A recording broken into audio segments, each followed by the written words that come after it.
హనుమకొండ జిల్లా ధర్మపురం మలక్పల్లి గ్రామాల మధ్య దేవాదుల కోసం రేవంత్ రెడ్డికి కడియం శ్రీహరికి కాంగ్రెస్ ప్రభుత్వానికి పిండాలు పెట్టారన్నారు మాజీ ఎమ్మెల్యే తాడికొండ రాజయ్య. కాంగ్రెస్ ప్రభుత్వం ఏర్పడి 20 నెలలు గడిచినా దేవాదుల పనులు జరగలేదన్నారు. దేవాదులకు నిధులు ఇస్తే శ్వేతపత్రం విడుదల చేయాలని డిమాండ్ చేశారు. గురుదక్షిణగా చంద్రబాబు రుణం తీర్చుకునేందుకు రేవంత్ రెడ్డి ఆంధ్రాకు నీళ్లు దోచిపెడుతున్నారని విమర్శించారు. దేవాదుల ద్వారా 2 పంటలకు నీళ్లివ్వడానికి నిధులు మంజూరు చేయాలని డిమాండ్ చేశారు తాటికొండ రాజయ్య. హనుమకొండ జిల్లా రైతన్నల కోసం రాజన్న పాదయాత్రలో భాగంగా మాజీ ఎమ్మెల్యే తాటికొండ రాజయ్య యాత్రలో పాల్గొన్నారు.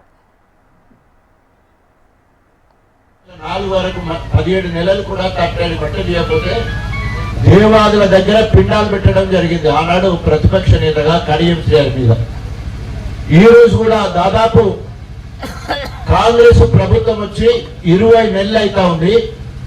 20 నెలల్లో అంతకుముందు చేసిన పని ఏదైతే ఉన్నదో అక్కడ పంపు అక్కడి నుండి ఇటు మనకు ధర్మాపురం చెరుకు కిందికి మన మల్లకపల్లికి నీరు పోవడానికి ఆడ బొంద తీసి పెట్టిండు.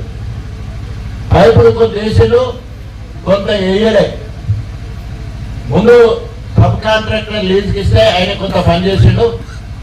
కడియం శ్రీహరికి ముడుపులు అందలేని ఆ పని ఆఫ్ చేసి మళ్ళా ఆ పని వేరే వాళ్ళకి చేయడం వల్ల దాని అలైన్మెంట్ మార్చడం జరిగింది.